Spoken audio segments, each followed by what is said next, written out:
you're looking for something else, then you're in the wrong place. Thank you all for coming. I think we've got a fabulous panel here.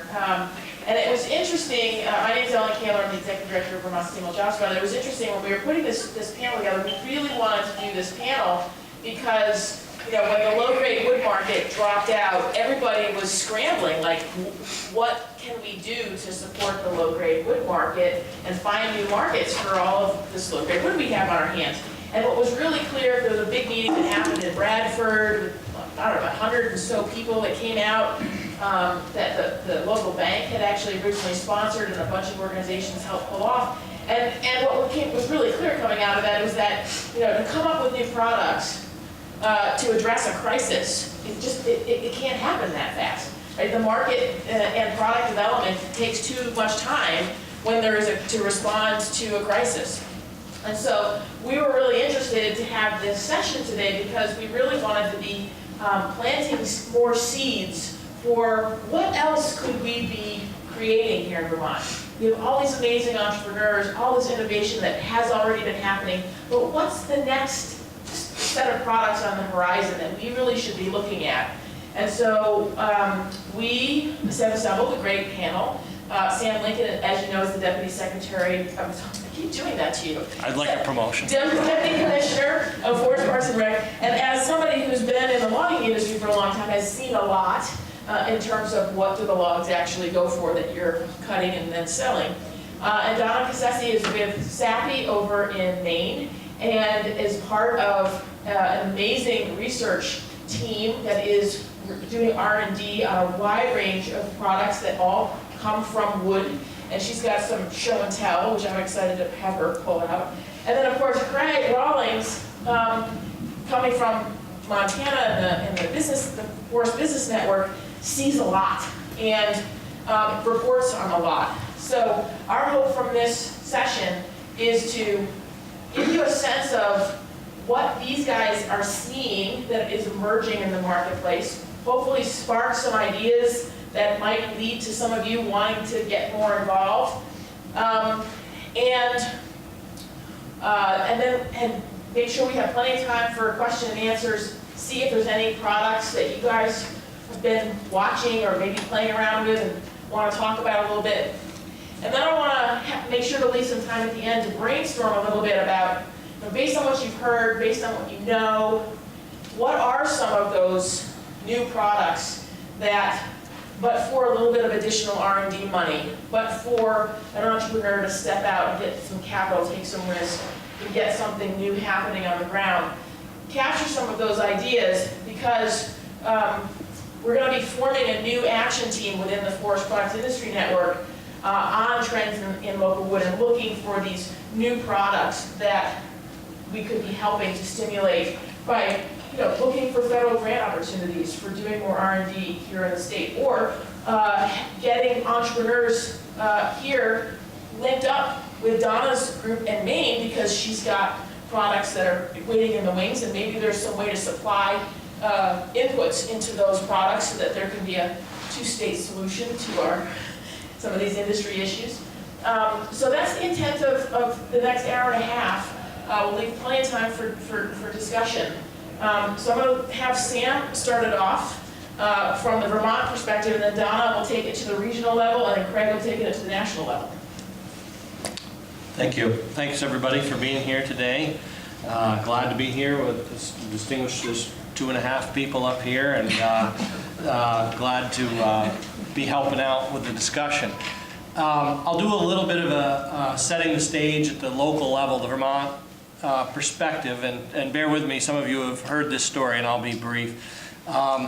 February of 2016, I was a mechanized whole tree logging contractor working in central Vermont, and it was really at the peak of the market decline of the pulpwood, and we're sitting in my truck, which is duals as an office and service trailer, lunchroom, etc.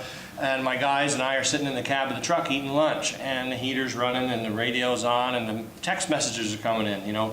This mill has got us on a tighter quota, this mill, pulp has dropped this much more, and I got my calculator out and I started looking around the land, and there's a pile of whole tree chips and a pile of hardwood pulp and softwood pulp and hardwood logs. And I did the math and I said to the guys, I said, you know, today, this wood we're producing, to me as the business owner, after everybody else is paid, is worth $400 a day less than it was 2 weeks ago. This is for a 3-person business, me and 2 employees. And it wasn't a few months later, and that was $900 a day less that I had in proceeds, gross profit to run my business. And then another month after that, it was $1,000. And so those products on the landing, those pulp products that had been my bread and butter, that were the inertia of my business, were now killing me financially to produce and send on a truck. Flashing forward another 6 months, I ended up, as many know, appointed by the governor and assigned to work, the commissioner and I, working on how to address this. What do we do in Vermont to address policy, and knowing that we have this great need for stability and consistent markets here. And so we've done that and have turned head on into a lot of these issues. And at the department level, we're working on the cost of doing business, working on various economic development things, but we also serve in a role thinking about trends in the woods and forest products. We have a monitoring role where we're gathering data, and we're looking at forest health. We monitor what utilization trends are. We assist entrepreneurs who have an interest in locating a business here, or what do we have for resources in inventory in Vermont's forests. And then again, the policy development part of that is we have all this wood, we have a workforce here doing it, and how also do we make sure that people can make a living doing it? And we've seen a decline in that in Vermont in the commodity scale. We of course have these great businesses that are secondary manufacturers, making things out of these high quality hardwoods. It's been great to meet lots of different folks here, the people that are everything from people who are, the gentleman I spoke with last night was hand carving clock frames, and the Woodworks Council people. But we also need to embrace, the same way that we've had the local food movement embraces their berries or their wine or their beef at their kitchen. We need them to embrace those truckloads of pulp that are going to Donna's mill in Skowhegan, because they enable a lot of things to happen. So we're working on policy to set the stage that we've had this really, I don't even know if this should be called a glancing blow, but we've had a real wake-up call as how fragile our markets are in the Northeast. Vermont is not home to a bunch of pulp mills. We have to truck our wood further. We have lots of disadvantages here, but we have lots of advantages. There's a lot of wood and people that care about it, and so we're trying to set the stage that if people are coming out with innovation, that there are policies in place that we treat a business that is willing to add value to forest products for the conservation tool that it is, or seen as a land conservation tool. Adding value to those forest products adds value to the land, it keeps land possibly undeveloped. So we're working a bunch of those different angles with connecting those dots with legislators, policymakers who may not want to give a big friendly wave to those pulp trucks, but to make them understand, help them understand, not make them, we're helping, we're very helpful. We're helping them, we're educating them, telling the story about what that means and what that enables. So I will turn it over to Donna for more of the regional perspective, and we'll come back to some of those specific policy questions as the discussion goes. So thank you. Thank you. I can do it without. Thank you, though. So this is kind of the Vanna White presentation. So you'll. So the first thing I'm going to ask you is, how many people have heard of your toilet paper or paper towels? Raise your hands high so I can count. 1, 2, 3, 4. All of you should pay attention to this. This is made in Woodland, Maine. Okay, so $65 million that got invested in Woodland, they are making this toilet paper. They are making the paper towels. So if you want to support the industry, you should be buying this brand. So I checked before I came, and at least the Burlington Hannaford has this product. So put your money where your mouth is and help support big products. And that isn't even my mill, okay? So I'm being a real sport here. Secondly, who has a dog or a cat? Raise your hands. Raise them high. Okay, pretty much everybody, right? So I really want you to pay attention to this. Both the Sappi Mill in Skowhegan and the Twin Rivers Mill makes the bags for their grease-proof paper, really important if you're going to have dog or cat food. And the Walmarts of the world have decided that they would rather be made in plastic because they don't wear as much, they're easier to transport on pallets. But we still make the paper ones. So I want you all, another assignment besides the Hannaford, is I want you to go home and see what your litter bags, your dog and cat food bags are made of. And if it looks real shiny and plastic, shame on you, you should be buying these bags. And Rachel Ray and a number of other people still want to use those paper bags, so go for it. Okay, so just a quick pulp and paper. So in Maine, we have 5 remaining pulp and paper mills, and they are doing very well, okay? So we'll talk a little bit more about Westbrook in a minute. And what I will say is that the J Mill, you probably heard, is hiring back 110 people. They are putting their money into packaging, being able to take that printing and publishing paper machine into packaging. Catalyst was Catalyst, now it's going to be 9 Dragons. They didn't buy that mill just to leave it sit there. Twin Rivers has also been investing. The Sappi Somerset Mill, we've invested $165 million in one of our 3 paper machines, so we could do packaging as well as printing and publishing. So the remaining mills in Maine are doing very well.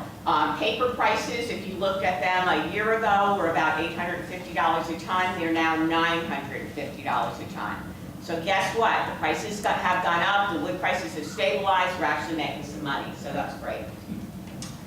So let's talk about next fun products, okay? So one of the fun products, I think, is dissolving pulp.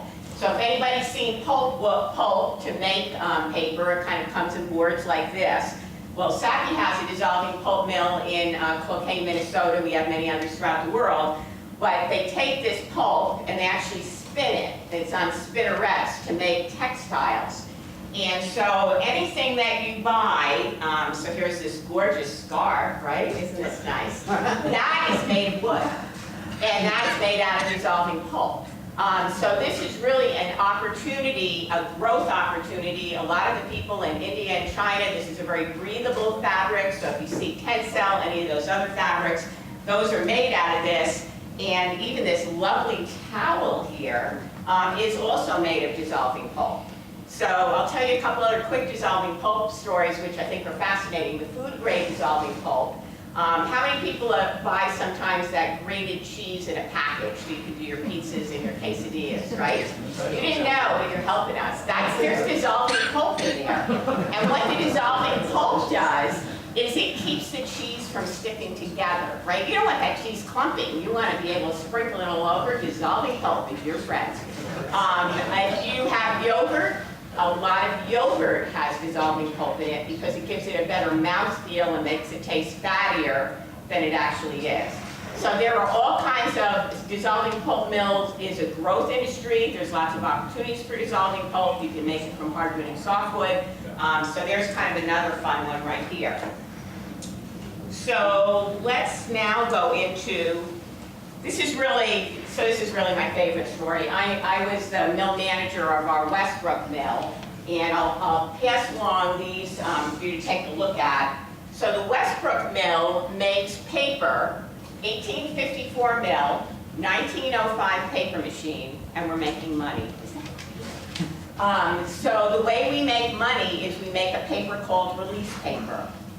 Release paper is made on this 1905 paper machine, and then we create designs to engrave rolls, put it on that paper, and then we use electron beams to cure the coating that we put on top of it. 90% of it is sold outside the US, 50% is sold to China. We're selling to them, not the other way around. And they pour vinyl or urethane on top of that, and then they peel it away, release it, hence the word release paper. And so this can go into something like the dashboard of your car. So the dashboard of your car was made on paper. It was made on this base kind of mold paper.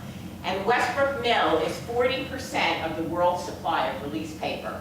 So 40% of you drove up in a car or a truck with wood, made, probably some of it could have come from Vermont and made into paper and kind of went out. So anyway, this is really great stuff, but what I really want to tell you is we're not sitting on that, okay? It's a great business. If you sell paper from Somerset at $950 a ton, Westbrook Mill is $2,000 a ton on the low end, $10,000 a ton on the high end. So we can actually make money, isn't that great? Because I want to get my pension and it's really important to me. So this is what we're making now, and I think this is incredibly exciting. For those of you who know anything about sharks, shark skin cannot grow bacteria on it. So it's the way the skin is actually made, the physical part of those plates, bacteria can't grow. So our R&D facility, which has about 50 people, said, geez, if we should be able to figure out how to make this. So we actually figured out a pattern that we could make on an engraved steel roll that we could then impress on the paper so that that does not grow bacteria. And so the size of this, which always kind of amazes me, so here's the shark skin, I kind of feel bad I've got my back to you here. But this is a red blood cell, that's the size of the red blood cell. This is the size of the pattern. And so what we do is we make that paper and then we sell it to somebody who pours the vinyl or urethane on top of that. So if this was in your emergency room or in your doctor's office, they would not need to use any chemicals. It would be bacteria free. Is that awesome? So we're going through some FDA tests right now, but you know, this could be a product that kind of knocks your socks off. So I just really kind of want to say there's like a lot of very exciting things that are going on in the paper industry. So I'll switch gears and then I finally will shut up and let Craig talk. It's a lot more interesting. So the other thing that I do in my spare time, and I put a bunch of papers on the side there for you to look at if you're interested, is Maine is obviously still reeling from some of the markets that we've lost as well. And so the stakeholders have come together, and I mean the landowners, the pulp mill owners, sawmills, everybody has come together, and we started about 1.5 years ago to say, how can we attract additional investment in Maine, because we have two markets that are horrible. One is softwood pulpwood, right? So that has been decreased by a huge amount, by about 50%, and we need a way to find markets for spruce and fir pulp. And the other is biomass. So both of those areas, for those of you who are foresters, and I am a forester, you can't do good forest management without good markets, right? So we have been very fortunate. We have a terrific congressional staff, and they got us about $1.5 million, which we're gladly spending, working on identifying markets. And so there's some information over on that sheet of paper over there, but we've just gotten some of the initial results back. The first part to say what is growing markets that we think we could play in, and that is dissolving pulp, which I just talked to you a minute ago, nanocellulose, which I'm sure a lot of you have heard about, cellulosic sugars, pyrolysis oil, which is really like jet fuel, because that could be made out of biomass, LVL, and MDF. So that might be something, the LVL and MDF might be something that is kind of more suitable for the Vermont forests and some of the other ones that I talked about. So they've done that initial work, and now what we're doing is we are trying to figure out how Maine can compete compared to other regions in the world. So we just got the benchmarking results back, and we compared ourselves to the Midwest, Minnesota kind of area, the Southeast, Oregon, Finland, Germany, and someplace else which I can't remember.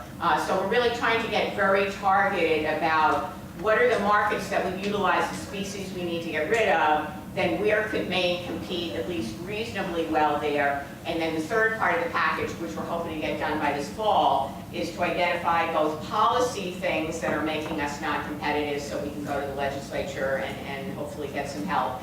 And then secondly is marketing efforts. And so we are going to be putting a lot of effort around saying, why are other people locating in other parts of the country instead of my state or your state, right? So we're going to be doing a lot of work on packaging all that and saying we have the wood supply, we have reasonable wood costs, we've got the infrastructure, kind of come help us.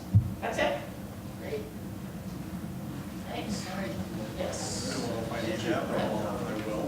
There's so much good stories to tell, so feel good about the pulp and paper industry. I feel better already.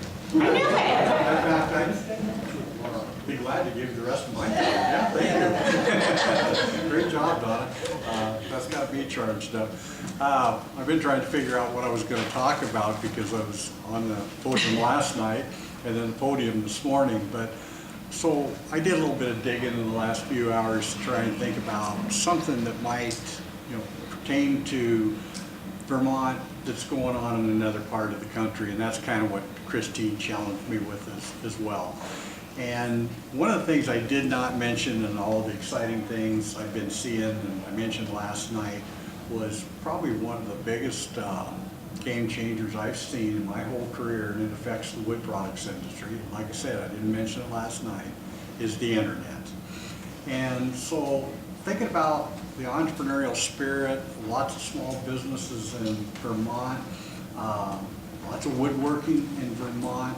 I kind of wanted to just tell you about a story of a company in Montana that totally survives with the internet, and all their products are wood, and they ship everything out on UPS trucks, and to date, I don't think they've sold anything to Amazon. That's not a bad thing on Amazon. I talked to Mike Rainville yesterday, and that's a big piece of his market now because the retail shops are getting less and less. But the story I want to tell you about is a company called Sustainable Lumber. And this is a young guy, a fairly young guy, that started this company out. He's a lumber broker. Well, he's a football player first, and then he became a lumber broker. And he was working for a company that was kind of challenging to do some things different, because brokers have always been kind of innovative creators over the years. They figure out how to make grade steaks. They figured out how to make lots of little things. I've got a friend that he actually developed a little square pad that goes under. You ever see these little bronze lights you put on your 4x4 fence posts, the little solar ones? Well, they needed a little tiny piece of wood, really thin, to go under there to be able to adhere that device to the pole. So he sold millions and millions of those. So anyway, my broker friend there in Missoula, he was doing some design work and did some research on the internet, and he's finding all these little niche markets for like barn wood. Well, they went out and started, finding contractors to strip every barn they could find that were left in Montana to market that product, and he quickly realized it was really difficult to source, and it was also not sustainable, because sooner or later there wouldn't be any barns left, no barns left in Montana. So he started a business and went and worked with a crew of Amish guys that were real creative, and they started buying commodity boards, 1x4s, 1x6, 1x8, 1x10s, and figured out all these staining processes and what I call distressing processes, taking perfectly good lumber and making it look old. So they designed brushes and scrapers and everything else to make little dents in the wood to give it character. But again, my story's going to be short, but I think those types of business fit the Vermont scene and the landscape, I think, very well. This particular company, the Sustainable Lumber, I don't believe they do any walk-in trade. 99% of everything he sells goes out through the internet. Now, one of the things that I've been impressed with him with is that he didn't push back on the internet. He did it first. He told me like 4 years ago, he said, I'll never do social media. I hate Facebook. My kids are really young and I don't even want them to know about it. Well, 2 years goes by and here he is out there. He's making a post every 15 minutes, but it's working for him. So on all the different channels that you can think of out there, LinkedIn, Instagram, I think, is one of his bigger ones, because what he does, he encourages every customer he has, when they install something, to ship it or send him a photo of it, and he posts that up there and puts a little caption, and he gets another order. So anyway, that's my story. I'll turn it over to Sam if he wants to take the rest of this, but hopefully that's something, that kind of a concept might help you in your thinking on some niche markets. Who would have ever thought that you could sell blue jeans with holes put in them at the That's store? right. And that kind of the same thing as barn boards, right? Yep. Ellen, do you have questions you'd like to? No, you had some other things that you wanted to touch on. I think you should do that. Well, in terms of talking about like underutilized species in Vermont, you know, some of the trends we've seen, you know, who's here sent logs to Rutland Plywood? Number of hands, and you know, this is not an exact number, but I believe after Rutland Plywood burned in 2014, that southern Vermont white birch lost about 40% of its stumpage value when we lost that market. And Actually, Sam, it's 60. 60%? Yeah. Well, so we have woods full of white birch that now, if it's not a white birch veneer log, and you're not near the Ethan Allen plant here in the Northeast Kingdom, a lot of times that's pulp, what used to be logs. And so we're talking about utilization out in the woods, on the land.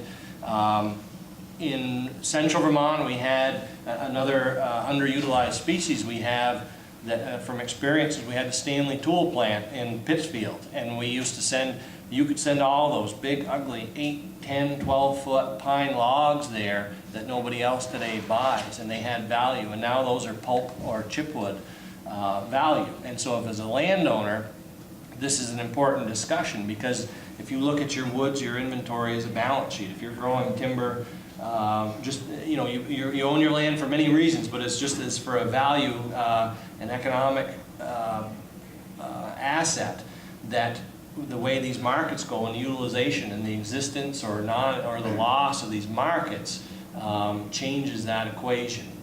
You know, things like beech. When's the last time anybody sold a beech saw log? So we have lots of these species out there, and that as the utilization has become like a pine mill wants to have that. I can remember at one time a log buyer standing on my landing and saying he only wanted white pine logs as big as a 5-gallon pail, because those were what went the diameter of a 5-gallon bucket, because that's what went through their mill efficiently.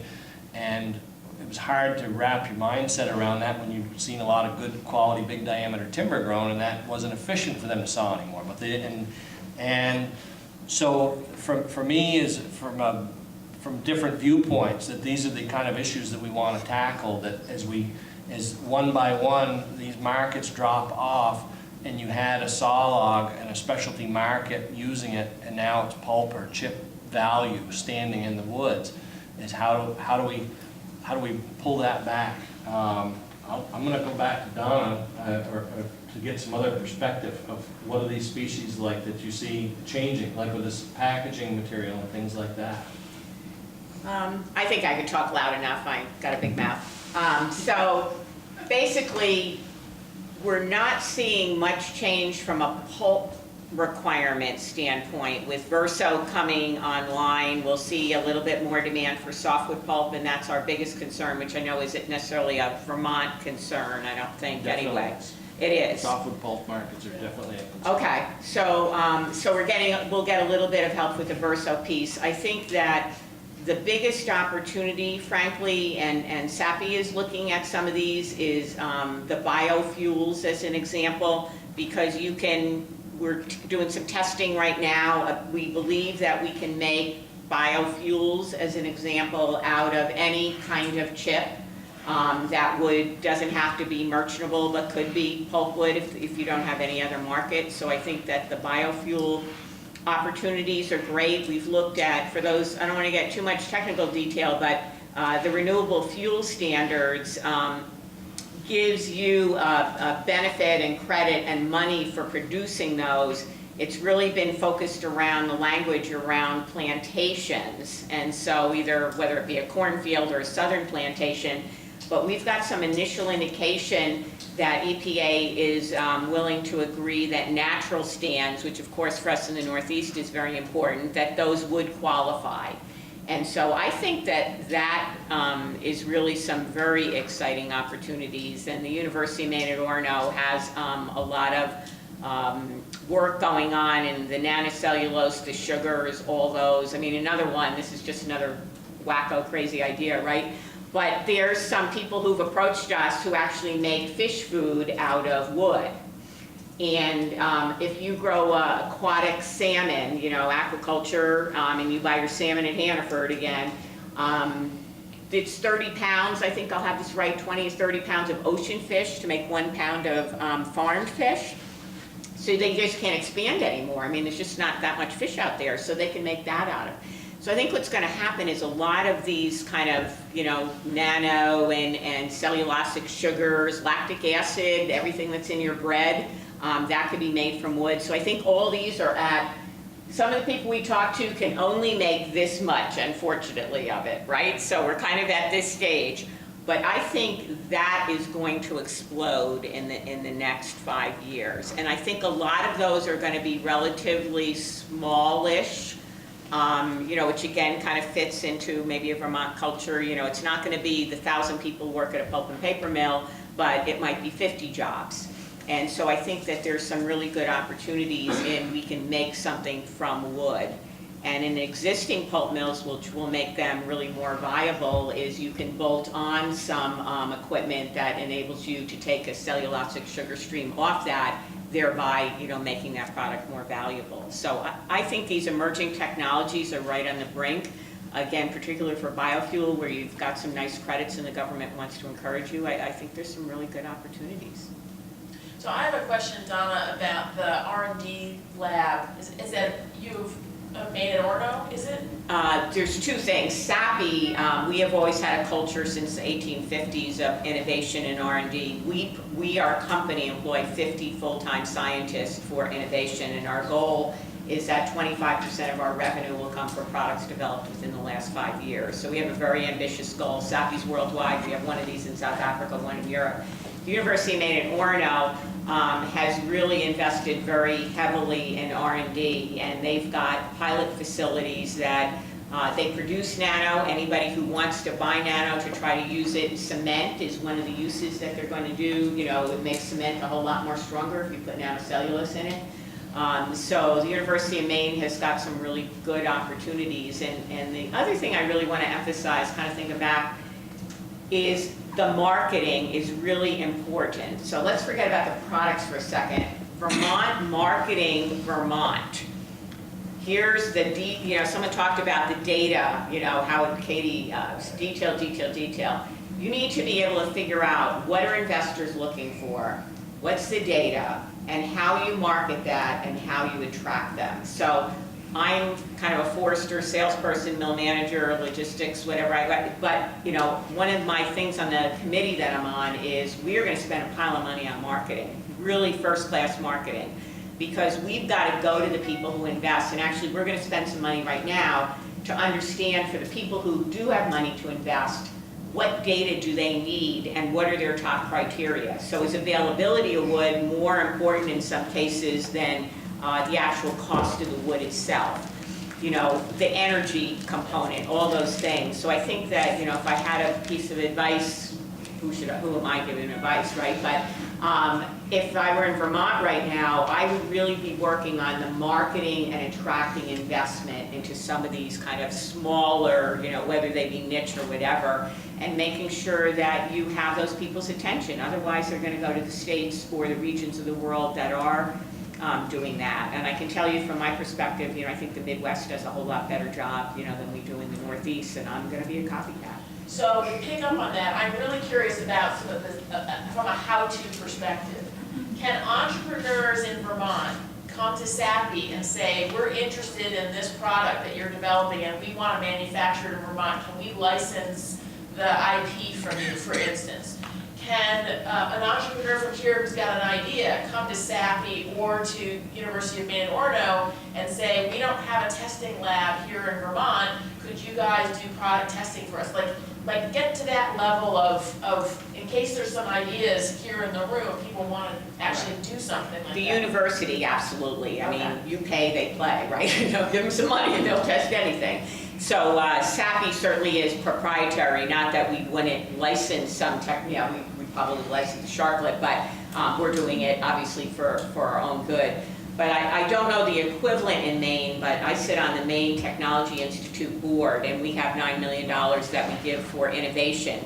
And we do a lot of work with the forest industry.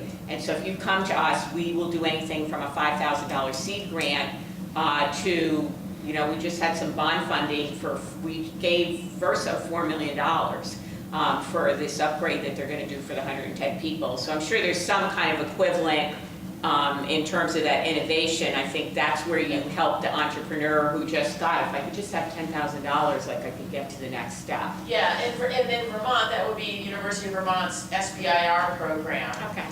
It's probably the same pot of money, ultimately, federal money. And you can get, I think the phase 0 is up to 10,000 for that initial, and then you can get phase 1, phase 2, phase 3. This is also just a state fund. This is Oh, state yours funded. is just state only. Yeah, this is, I believe it's federal funds that But come yes, to the there's state other- and gets administered. So Yeah. that follows very closely. Yeah. Keep going. So I had the pleasure of attending a presentation earlier this week with Mike Ritter, who works for the U.S. Forest Service at the Forest Products Laboratory. And at the request of Senator Leahy's staff, he came and met with a bunch of engineers from the Agency of Transportation here earlier this week in Vermont to talk all about the timber bridge program or the timber bridge history in the country. And we're talking about all kinds of cool new technology, but let's going way back to timber being originally a bridge construction material. And when this PowerPoint started and you start seeing loaded freight trains today going across all timber bridges, or nearly all timber bridges and things, it sort of took a little bit to wrap your head around it. And he talked about how timber fell out of favor for bridge construction because the diameter available, the average diameter available of timber to be for a solid sawn beam got smaller and smaller over time as the country developed.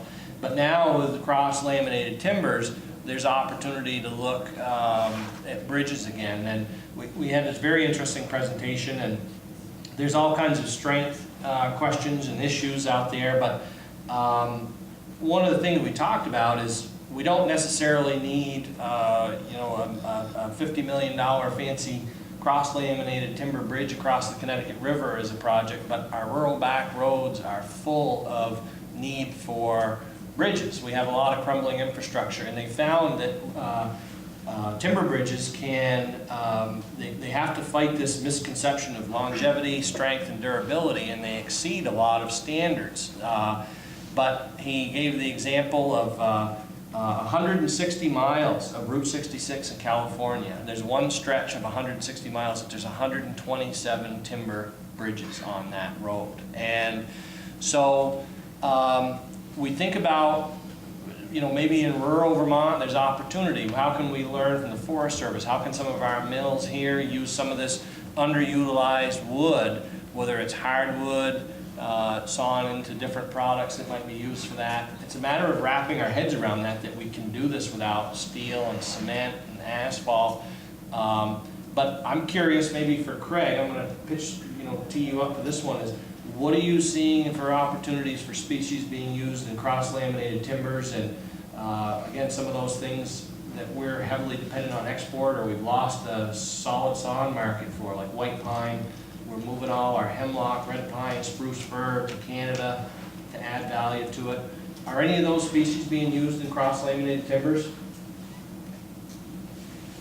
I'm going to defer to Ricky in the back of the room here in just a minute, but you reminded me of something, Sam, when you're talking about Mike Ritter, the Forest Products Lab, and the Forest Service, and Ritter's out of the Forest Products Lab in Madison. It's amazing all the different products they've worked on over the years, and they have a lot of research and work going on in cross-laminated and the other mass timber products. But it made me think of a research project they just finished up about a year ago that might really apply in this region. We're looking at it in Montana and other areas, but they did a lot of guardrail testing, which Donna mentioned, you know, you have to have testing for a lot of these products, whether it's biofuels or whatever you're gonna take to market. But the lab and the forest of the federal government invested, I don't know how many hundreds of thousands of dollars to do the testing to meet the National Transportation Board's crash testing test, or to do the test on the guardrail post using wood, whether it be softwood or hardwood. So that might be an opportunity for y'all to look at. It's pretty easy to find on, you know, looking it up on the internet. And I'm surprised Mike didn't bring that up, because it is something that, you know, when you're talking about wooden bridges, talking about wooden guard posts, they kind of, you know, could go hand in hand. And fairly low value material could be used in it because they're not very long, for one thing. So Ricky, then you want to answer the question? Yeah, sorry, Dan. Yeah, so currently in North America, and I say that because in terms of cross-laminated timber, there's currently only 2 U.S. manufacturers and 2 Canadian manufacturers. To answer the specific question about what species are they using, 3 of the 4 are using spruce pine fir mix. And the 2 Canadian companies are using what we generally around here call spruce pine fir. The one in Montana uses what's called spruce pine fir south, which basically just means it's spruce pine fir grown in the U.S. There's also one in Oregon using Douglas fir, and then there's one under construction now in Alabama. They will be using southern pine. So it's, as you can probably tell by the location and the species mix, they're using really the most prevalent softwood structural species in their area. There was a lot of discussion. We did a mass timber panel just before lunch here today, and there's a lot of discussion in that session about, can we use species grown in Vermont? And, you know, Paul Frederick had some really great stats about what is grown in the state right now.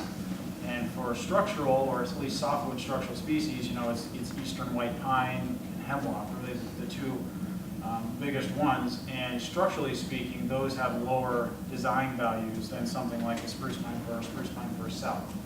So is there potential for using something like that in CLT? Yes. It's not currently being done.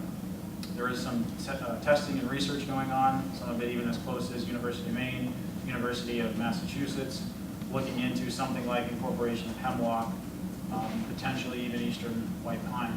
I think the other application that is worth looking into is not even in the sense of a structural lamination of cross-laminated timber, but an aesthetic lamination.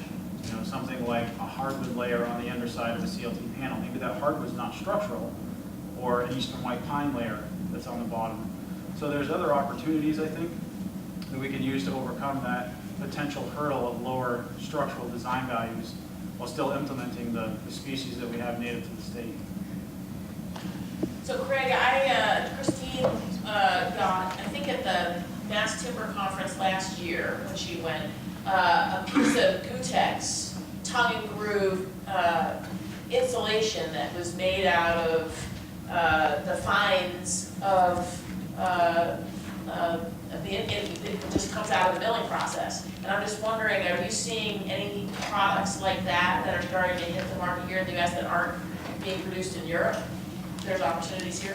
Wood fiber insulation is really popular in Europe. Ricky probably has some comments on this as well, but what we're finding on right now, there's 2 major companies. One of them's the company brand name is Steichel, and I can't think of the other ones. They're really looking at establishing a U.S. presence. And so we're looking at, I think in the conference coming up in March, we're talking to 2 different companies along that line. Will probably be speakers as well as probably have exhibits and booth there with their product. And how do they compare to traditional insulation? Well, their factory claims is their R values are higher, and I'm not an expert on it, but do you have anything you want to weigh in on it, Ricky, or? Not much. I think what you're saying, right, is about the insulative value. The other potential hurdle to get over on the building code side of things that we've seen is fire and combustibility. There are some preliminary test results that indicate that it actually could perform very well, but no tests have been done that actually demonstrate it's allowed to use, say, an exterior wall that requires fire resistance. So that would be the other big issue. So we need a demonstration project in Vermont for that? Is that what you're saying? That would work, yeah. Sam, you gotta make that happen. Is that also dealing with termite on that insulation? You know, I just haven't dug into it deep enough to be able to answer your question on that.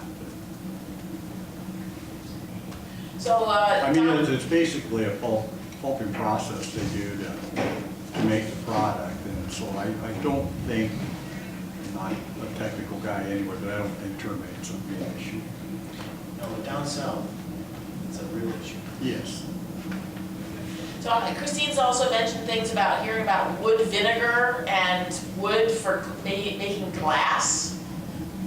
Well, Anybody know about the that? most fun one that I'll just talk about is the University of Maine recently worked, who likes scotch and whiskey in this audience, raise your hand. Well, you know how expensive the 18-year-old stuff is? We really just can't afford that, right? So one of the companies big name company, came to the University of Maine and said, we need to figure out how to make an 18-year-old scotch whiskey in like a month. So they figured it out, and they can actually do it in about an hour, and it's made with wood chips. And so they took it out for taste testing, and it was very interesting. First of all, they've won like a bunch of gold medal awards for this, so it's fabulous tasting. But they gave it to a baby boomer audience, and then they gave it to a millennial audience. So they let them drink it, everyone loved it, they wanted more, where's the seconds? And so the boomers said, they told them about the process, and so the boomers were like, I like the idea of the craft and, the 18 years, and I'm not sure like how I really feel about this 1 hour wood chip. It's basically like a digester. It's like your recovery boiler, except with wood chips and grains. And the millennials went crazy. They're like, oh my God, this is so scientific, like this is so natural, like we love it. So they are actually bottling it in a flask, like you would have a beaker, in your chemistry high school class, and that's how they're going to sell it. So it's in 3 test markets in the U.S. right now, and it's going to be coming to your town soon. So when you see that beaker, know that that's made of wood chips. But the purpose of the whole story was to say, we don't know what we don't know in terms of innovation, right? So here is, how do you make an 18-year-old whiskey, same taste, in a month? Well, they figured out, these really smart people, figured out how to do it in an hour. So I volunteered for taste testing, but they haven't gotten around to me yet. Do you have anything more to say? Well, the Or you audience wanna maybe open up has to- some. Bruce has a question. So let's get some questions from you all. What's always struck me about the wood business is the incredible dynamism that is involved. Sam is too young to remember woolen bobbins, but I think at one time there were 25 bobbin mills in the state of Vermont. And the textile business changed, and they don't use wooden bobbins anymore. And then when I first had my sawmill, really great business was wooden pallets. And they used a grade of lumber. If it would hold together for the whole length of the saw cut, you could put it into a pallet. And so that was a market for low-grade saw logs, and we had no market for those now. They go into chips. And pallets became popular because of a revolution in how you load trucks. Before you had pallets, it took a team of 10 guys about 4 hours to unload a truck. And after pallets, one person with a forklift could do the whole job in 20 minutes.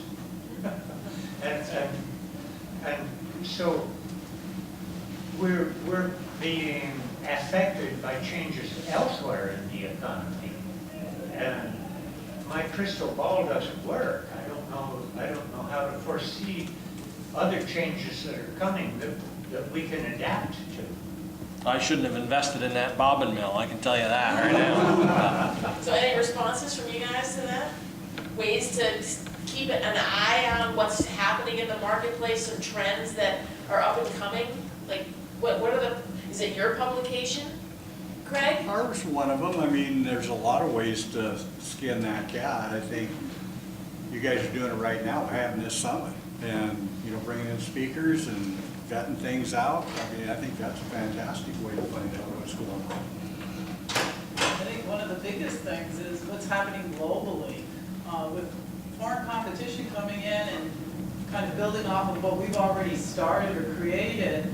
It pushes us to then get more entrepreneur and think of new things and new creative ways. So in a strange kind of way, that competition is pushing us to seek out, different types of resources and opportunities that are there. That's why you go to Warner and you get the whiskey made, right? That's right. Yeah, go ahead. Yeah, guys, I want to surprise. Another avenue, I'm not a very good speaker, so bear with me. Another avenue we haven't even discussed is the shavings industry. I work for a shavings company. We deal with animal bedding. We buy 8-foot pulp. We can't get enough now because the market has just exploded. Okay, we take a log, we're getting low-grade saw logs for pine because there's no pine market right now for Vermont. And we run it through our mill, we shave it to market, then it gets cooked. And we sent bags out to Cornell University last year, and we got the seal of approval from Cornell as far as no bacteria at all. And we've also been certified organic, so they're organic dairy farmers again. And what we find, especially in the equine market, is a lot of the sawdust that's being produced today for shavings is a byproduct from, unfortunately, furniture mills. So they're getting the dust along with the shavings. And we have a large farm up north who buys 4 trails a week from us. And he was buying a lot of that in Canada from this particular furniture mill, but his calves started having respiratory problems. So the vet told him what it was. So he decided to go the old-fashioned way and go back to green. Well, what ended up being the result of that was he started having a lot of navel infections. The vet more or less told him what he had to do when he started buying from us. Now, we are running pretty much around the clock trying to produce it as fast as we can for the dairy industry and for the equine industry. Because there was a mill in New Hampshire that burned that was making equine shavings. And they can't supply the customers. We're sending it as far as Connecticut now. So you say there's a problem getting rid of your pulp, just send it our way. We'll take care of it. You better start handing your cards out. That's great. That's going to be the most popular person at this No conference. kidding. I'm not paying much. Because it's a dairy industry. Remember. Well, it is, and that's part of it, is the value is low. If your end purchaser is a dairy farmer, there's not a lot of money to spread around to get it trucked to you and you to pay your overhead and all that. Ain't better than chips. Good. Yeah, go ahead. That's one of the things that goes on when we use the term low-value wood. Is people think that it is low value, so they expect that they can get it out of the woods at a really cheap price. Well, we have high-value equipment running around producing this wood, and there is these prices where some of the prices that some people think they're going to buy wood for is like stupid. It's just not possible. There are economies of scale, and that's one of the things that we all have to try to figure out. These guys in the woods are masters of efficiencies. Some are, some aren't. But trying to get that out, and there's this conception that it's low value wood. They can't understand why they can't get wood for $20 a ton or whatever. The other thing is, so Donna, in Europe, they have small, in Germany in particular, they have small pulp factories there, or pulp manufacturers. Have you seen any of those or seen some? I mean, they're small scale, but they're efficient and things like that I've heard. Yeah, from my perspective, I ran a mill where we shut the pulp mill down because it wasn't scaled up high enough to really be effective. I would say that that's the exception, not the rule. That all of the new pulp mills that are being built, and none of them are being built in North America, but when you take a look at South America or you take a look at China, those are just gigantic mills beyond our imagination. So I personally think, I got asked this the other day on some radio show about, do you think there'll ever be any other pulp, another pulp mill, in Maine or whatever? And no, I don't think that. But I do think that there's going to be more of these 25, 50 person, whether it's biofuel or wood turn, you know, those smaller areas, I think that that is going to be kind of more the savior for some of these rural towns. So it would be nice to think that, and I would say that there's probably some specialty mills, just like the Westbrook mill only makes 25,000 tons a year. That's like nothing, but it's super high value. So you would have to make some kind of pulp that would be really high value to make that work. That's my opinion. I could be wrong. Yeah, go ahead. So, coming from Yankee Farm, could I have to ask about funding? And if you have any examples, like, it's really exciting to talk about new products and what's coming down the pipe, that sort of thing, but what types of, is there any unique capital coming into the space as far as venture capitalists or private equity or just plain old? Yeah, the opportunity zones, and Sam probably knows this better than I do, but with part of the new federal tax overhaul, there was an opportunity for the governors of each of the states to identify opportunity zones, and that's where an investor will get, if he or she has a big capital gain, they can actually eliminate their capital gains taxation by investing in these opportunity zones, which typically are more rural areas. So I don't know what the opportunity zones are in Vermont, but I know that we think that that's some nice opportunities for us in Maine, and again, that's part of the marketing and selling to do that. So maybe you want to talk about opportunity zones. I don't know much about it. I defer to you. Okay. I'm kidding. Well, you need to find out about it because it is really, really lucrative for someone to invest and bring money into these opportunity zones because, again, from a capital gains tax, if they hold it long enough, they can absolutely eliminate any capital gains. And there's kind of some, it's not simple, but the first step is find out which towns in your state have been identified as opportunity zones because that can attract outside capital from outside the state. Yeah, there's 25 towns that have been identified. I believe the Agency of Commerce worked on getting those identified.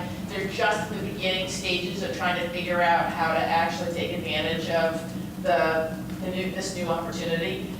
So if you're Ted Brady, who's here as Deputy Secretary of Commerce, you can pigeonhole him on the break and just ask him what the status of that is and connect with folks at the agency.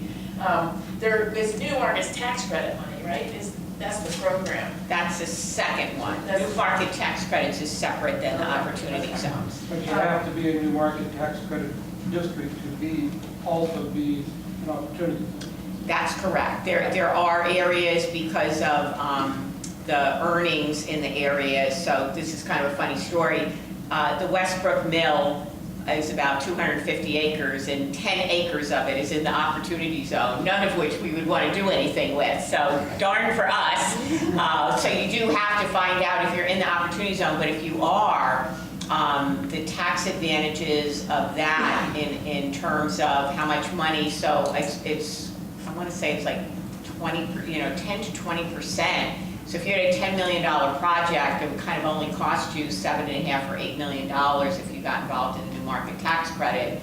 And the other thing that's kind of interesting about that is you can actually loan the money yourself. So you don't have to go to an outside person to get it from in order to get the advantage. So new market tax credit if you're in that right demographic in the census zone, and you can actually go online and literally it has the map that shows you whether you're in or out. Good luck. Rumor has it Randolph is in the opportunity zone. Yeah, rumor has it, yeah. Other questions? Yeah, go ahead. So one big common theme in Vermont lately has been trying to tell our story to people and connect people to the woods and what the products are made of. I could never walk down the aisle and see that toilet paper and know that was made in Maine. And I know there's a lot of kids that probably don't even know that's made out of wood. Is there a push by, maybe not by savvy, but just a marketing out there to try to tell people to put something on these packaging that this is made local, like we do with a lot of our agricultural vegetables, and is it made local and what's it made out of? That's a really great question. I did this for a group about a month ago. There were 300 people there. They had to get continuing education credits, so that's why they came. But anyway, a bunch of people came up to me afterwards and said the same thing you did. How come this doesn't say made in Maine? And funny little story is one of our foresters actually went to Hannaford and bought this and did a sticky label, you know, one of those, and she put it on Made in Maine because she wanted to make sure that people would buy it. The little bit of an issue with this one is that it's made in Woodland and then sold to another party, and then that party basically packages it and sells it as Fiora. So I don't know if we could ever really get a Made in Maine, but we've actually kind of had that discussion, because I know that if people went down the aisle and this said Made in Maine and Made in, you know, for people in Vermont, I hope you want to support the pulp market. I'd rather buy this than something that's made someplace else. So this one is a little bit tricky, but I don't think, to your point, we've taken advantage of that made in Maine and made local. You know, I've heard about this at the conference so many times, right? The farmers have got it, you know, they get it. And we just need to make ourselves a little bit better at doing the marketing. See, it always comes back to marketing. We are not good at doing the marketing, but that's what we've got to figure out, because this would sell. But I don't know how many people have told me, oh my God, I buy Fiora all the time now. They should be paying me. Woodland should be paying me. Well, think of how many times a store brags that they don't use paper bags, you know, that they use plastic, and that we're in a region that's heavily dependent on that. And that's a great point, that connection. Vermont is heavily dependent on the pulp and paper market to manage our forests. It's not just made in Maine, but made out of trees. Correct. Yeah. There's a lot of kids that don't know that's made out of trees. Yeah, absolutely. I think your point is incredibly well taken, and what we got to do is kind of figure out how to get it from like talking about it to like making it happen, right? And maybe just have some targeted ideas, and don't make them too big, right? Just what can we do tomorrow to make a difference? Other questions, other ideas, things that we should be focusing on here in Vermont? Yes, sir. Is there a marketing benefit to this thing you hear over and over again about do this and save a tree? About what? Like if you go to push the little air button to dry your hands in the bathroom, it says save a tree. Oh, right. Is there marketing money behind that, and does that support a different industry than the wood industry, or does that come out of some other marketing mechanism within the country? You know, I could weigh in on that, and I think that's really a good observation that you made. Most of those, and the reason I know this, there's an organization that Donna may have heard of, Two Sides. It's great. And they go out and find every company that makes a claim like that and addresses it with them and gives them the science that they're totally wrong on what they're doing. And 98% of the time, they change that. And so they're out there doing that every day, and usually it's a marketing firm that works for a big corporation. The corporation doesn't even know they went out there and put that on there, you know, and it all sounds good. I think Verizon was one example. They had a heck of a campaign about 2 years ago that, you know, go paperless and save a tree.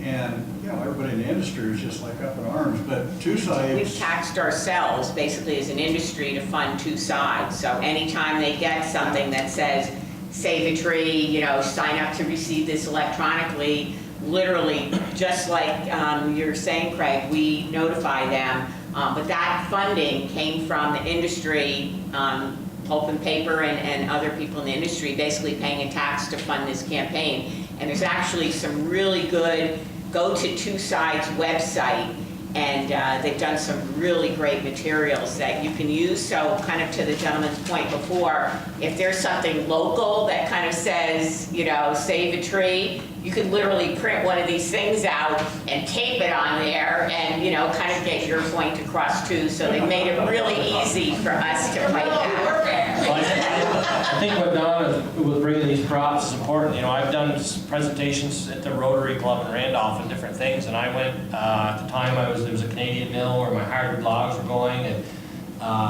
various different mills. I went to and asked them for samples of what they had so I could go and show people that, again, when they saw a truckload of logs going down the road, that they could understand, they could make that connection immediately to something that was important to them. And that's a good thing that, you know, I think those props, for any of you that are doing public presentations, communicating with people, with landowners, etc., reach out to the mills where you're sending the wood to. You know, maybe Sappy should mail every supplier a roll telephone. You know, being a toilet paper, dog food bags, cat food bags, buy a newspaper. Well, we don't make newspapers. I had one of those interactions in the 2016 when the markets were going bad. My insurance company, a major regional insurance company that insures loggers, sent me a notice how excited they were to be going paperless with their billing system. And I replied, very succinct reply of what my thoughts were on that, and that they might want to rethink their messaging. So, Well, these things are really frustrating. 20 years ago, I went to a national church meeting, and there was a resolution presented for recycling, which is okay. But the whereas the wanton destruction of trees is a violation of God's creation. So I objected to the whereas. I was only supported by an elder from Lyons Falls, New York, which is the site of the paper. Former paper. I was just going to point out that actually in the bathrooms here at the hotel, the paper towel dispensers have a little sticker on them that say using paper towels is more hygienic. So moving back the other direction. Well, you know, it's interesting that today's whole conference that I was sitting in on, it keeps coming back down to communication. On every aspect of every issue, communication is really key, whether it's communicating, understand that society is changing and expectations are changing, and whether those changes are coming from true understanding of, it's that generational thing, you know, everyone wants to have that warm, fuzzy feel that, you know, we're saving the earth from destruction, our own destruction. And so communication with young people is important, and I work with a program called Project Learning Tree where we would teach the teachers how to teach the children on and understanding, you know, about their environment they're in. The communication also is key with government decisions that are being made. You know, everybody needs to understand, you know, the repercussions from your you know, making certain policies and stuff, and how it can hurt or help a certain business. But people need to, you know, communicate more. Don't be afraid to, you know, do exactly what she's doing here. That's what I would do when I would put on my marketing programs with the kids. I would put all kinds of stuff out on the table that came from wood products, things made in the wood. Then I throw little surprise ones there that weren't even wood products, but would make them thinking, like, and just get the kids to thinking about it, you know. And as they grow up, then they'll know to ask questions about, you know, what really is right or wrong about using trees and making things with wood products. So I want to put Cliff Allard on the spot, because he's been one of those people that has innovated over the years, and with his mill, Allard Lumber down in Brattleboro. And I'm just wondering, Cliff, if you could share some of your perspective on how the markets have been changing and how you've adapted as a mill to take advantage of, and in some cases, pushing on some trends from your side of things. How the market's been changing. Well, I've been at this since about 40 years. And when we started out, there was a number of furniture factories in Massachusetts, and even local ones, Keene, that we'd sell lumber to. And we'd sell green lumber, and they'd have their dry kilns, and they would process and make furniture. Today, and this was a gradual process, but today, 40% of the hardwood that we manufacture that's of furniture quality is exported.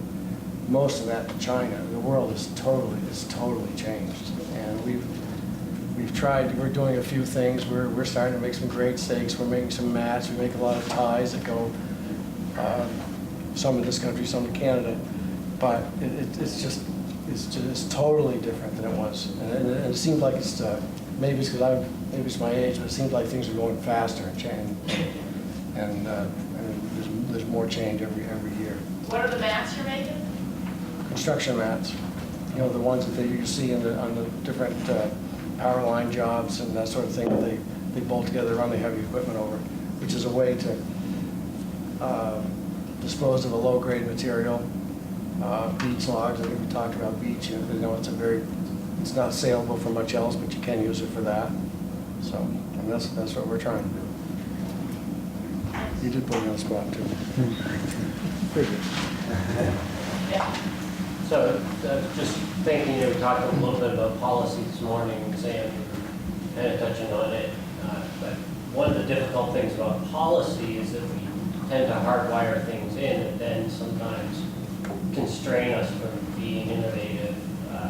As a forester, I'm thinking of the growth end of things. We use silvicultural guides. We're pretty committed to, and we understand, growing a saw log and how do we get to the highest value saw log. But when all of a sudden a 6-inch, say, spruce becomes more valuable than what we consider a full-grown mature spruce ever will be, it kind of throws our world into topspin. We're like, okay, now what do we do?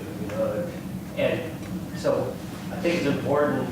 I'm interested in other thoughts on, flexibility in our thinking, in our processes, so that we don't allow policy to be so rigid that we can't take advantage of those new markets and those new things that are coming along.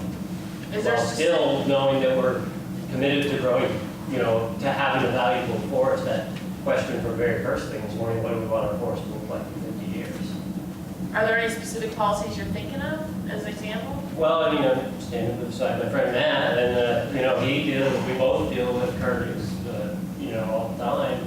And I think that's one of those that's really tough because you've got to have standards, right? And so we're committed to these silvicultural guides, and there's some flexibility to try to build in, like, I'm doing it this way, and it's, a different guide or birds or whatever, but we so far don't have, we have silviculture with birds in mind, but we don't have silviculture with new markets in mind, or, something like that, right? So I don't think I have an answer, but that's one that comes to my mind is, how do we have programs that are meaningful, but also allow the flexibility to respond and to be innovators and to be on the front of that wave of new products and things. So I'm capturing these ideas that have been coming up because these are the kinds of things that this Trends in Wood Action team could take on, is looking at what are there policies that are getting in the way of innovation that Sam can take care of for us. He's really good at it. Sam wants to play some mini rooms and people are like, oh, Sam's here. So are there other ideas that you guys have been thinking about? Well, one of the biggest improvements in profitability of sawmills came when Lloyd Hawkinson got the idea that everybody should chip their edge boards and ship them to paper mills. And that was a huge improvement. But Lloyd spent 10 years traveling around to all the sawmills in the North Country trying to sell them on the idea. A few adopted it early on. Once people began to see how much better it was to ship that as a paid product rather than dump it over the bank, that was a big value. And similarly, Rodney Barrett got looking at the bark that people were pushing over the bank, and he said, I bet I can sell that in Connecticut. Yep. So other ideas? I mean, Andrew Meyer, you're doing Vermont wood coatings out of way, right? To then be used in the furniture manufacturing as with coatings on high quality furniture and flooring and trim and everything, right? So, like, where'd that come from? It came from the University of Vermont, looking at trying to add value. And so we make environmentally safe wood finishes.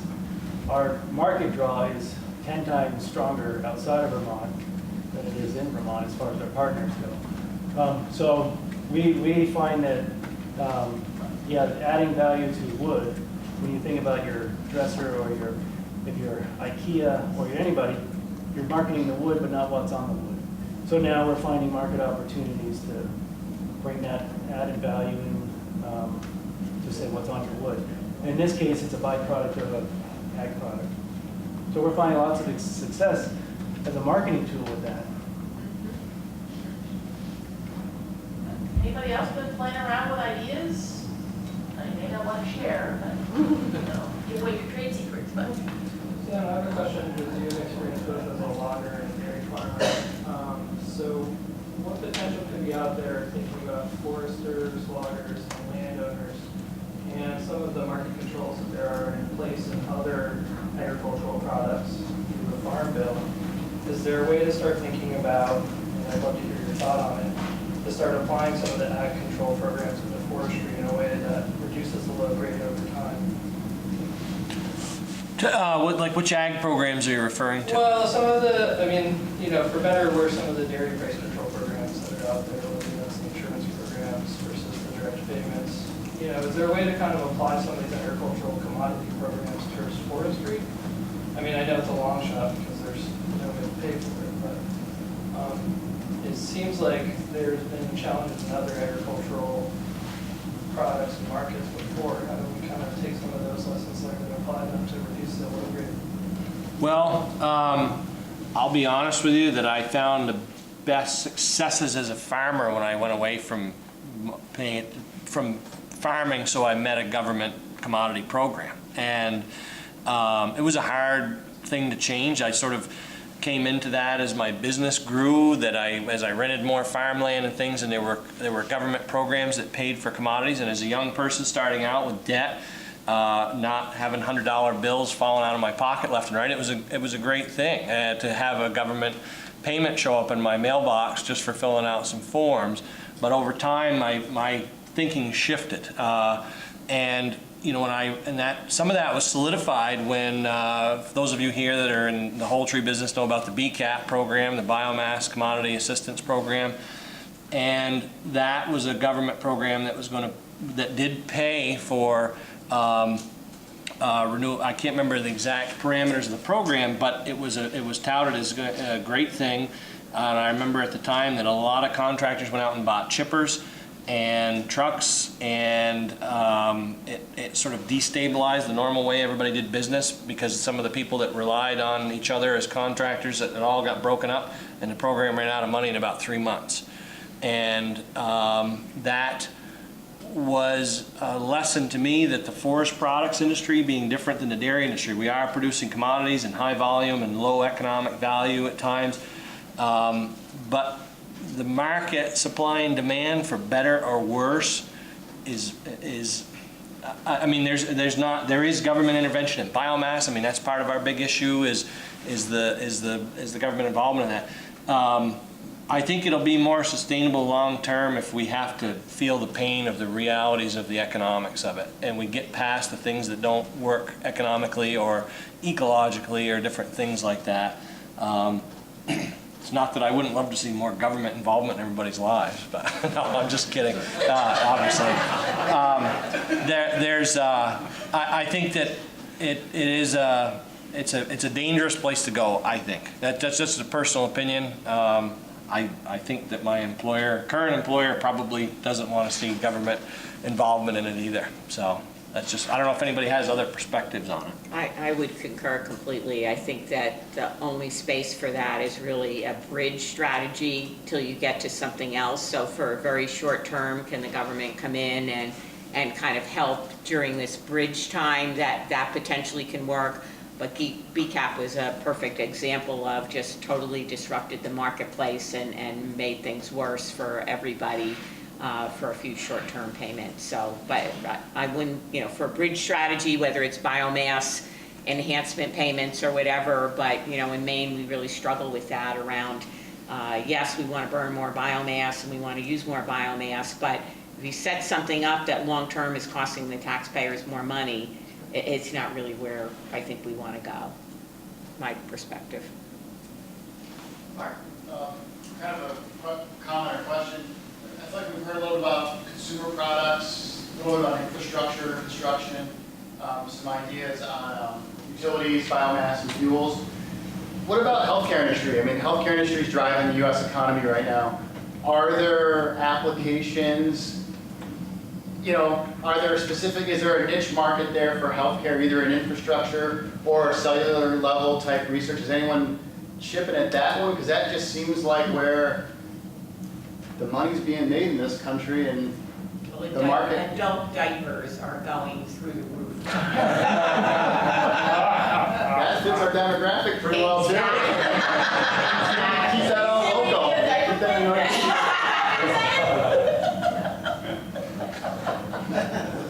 So I don't know, I just didn't know if there's any, you know, the research going on, some of that cell-based stuff. Are there, it just seems like that should be in the portfolio. Wooden peg legs, for example. We're really being smart asses to a very genuine question. No one's saying anything, which means you're all probably cooking some of those ideas up and no one's sharing. Yeah, I mean, the shark skin I showed you, I mean, that would be an example. I'd say we're all struggling probably with a medical example. Because that's what I thought you asked was, you know, to help. But I think that there are things in that industry, whether it be shark skin or adult diapers, that, you know, there will be different demands, and those demands represent opportunities, right? So we just have to be on the lookout for that stuff. And I think defying conventional wisdom is like the bridge example. It's not medical, but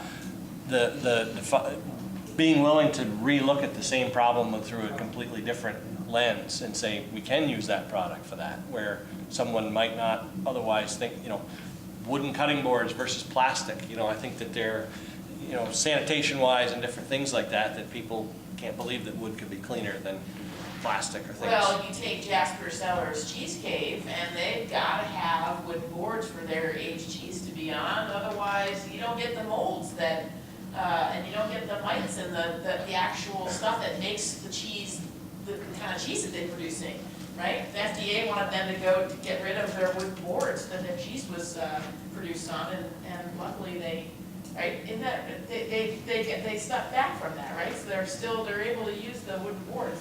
So there are these applications that that wood is perfect for, and you know, but for a few, you know, a lot less people knowing about these things. Yeah, go ahead. One more thought on this. We as a wood industry, we have a pretty good green image, and so there's a lot of things, and I'm thinking of not the wood industry, but the way example, you know, where that you've been able to market because it's, you know, it's green. It's a way of reusing something that's environmentally benign compared to other things that are pretty harmful. There's a lot of things we've also talked about in here that are pretty harmful that are made from wood. So I think it's just something to think about is, do we just keep those two tracks separate? Do we just want whatever can be made of wood to be made? If we make jet fuel from wood, it doesn't mean you can drink it. You know, this isn't benign jet fuel. This is basically jet fuel. So there's other benefits to that, and we can probably sell it, but it doesn't. I guess it's just a caution we need to think about. There could be negatives as well. You know, we start talking about making chemicals and things like that. You know, we could be creating other pollutants. So not everything quite fits the way example, I guess is what I'm saying, is those may be the low-hanging fruit, the easy ones to get first and to sell and to market.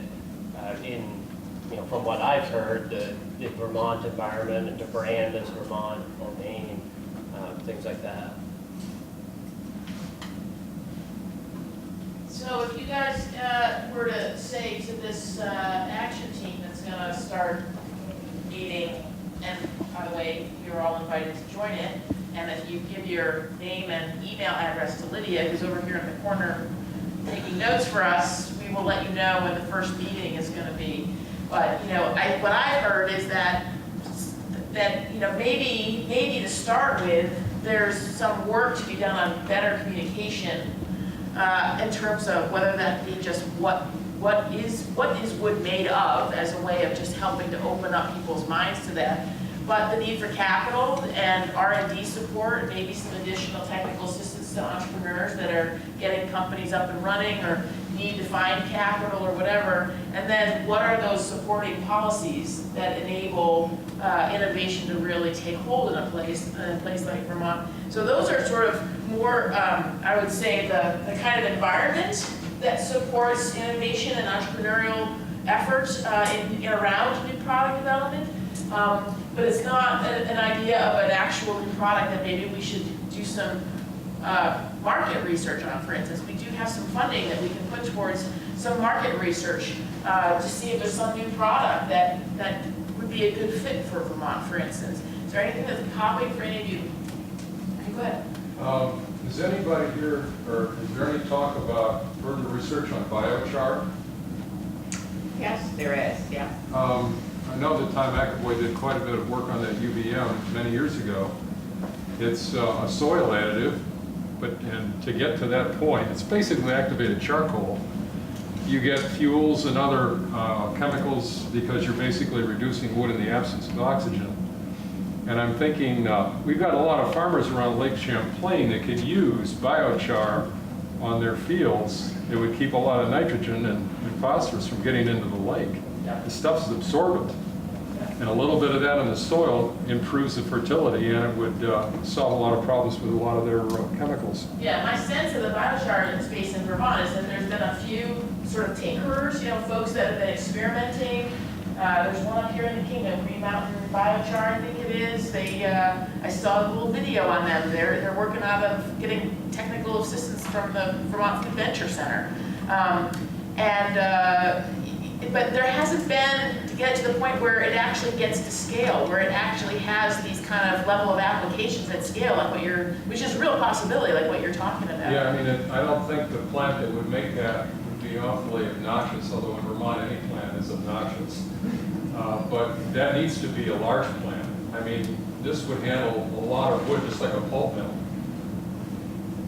So maybe there's some opportunities to take a look at what would it really take to get a biochar plant at scale in Vermont. How much money would it take to get up and running? Where are the key opportunities for deploying it? Other ideas?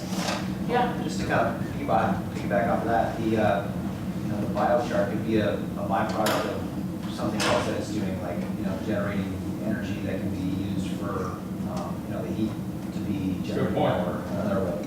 So not just burn wood for producing the biochar, but as a byproduct of something else that's already happening. Any other ideas? You guys have any other ideas for us? You've been spitting out a lot of them. It's really great. You wore us out. Yes. All right, well, I really want to thank you all. Really, really inspiring, really great ideas, really good inspirational ideas, things we can be starting to work on here in Vermont. And so my request would be if you come across additional products or other ideas, please send them our way, because I think you can see from the folks in the room here that there's definitely some interest and some need for some new ways of doing things, new products to develop here in Vermont. So thank you so much. Thank you.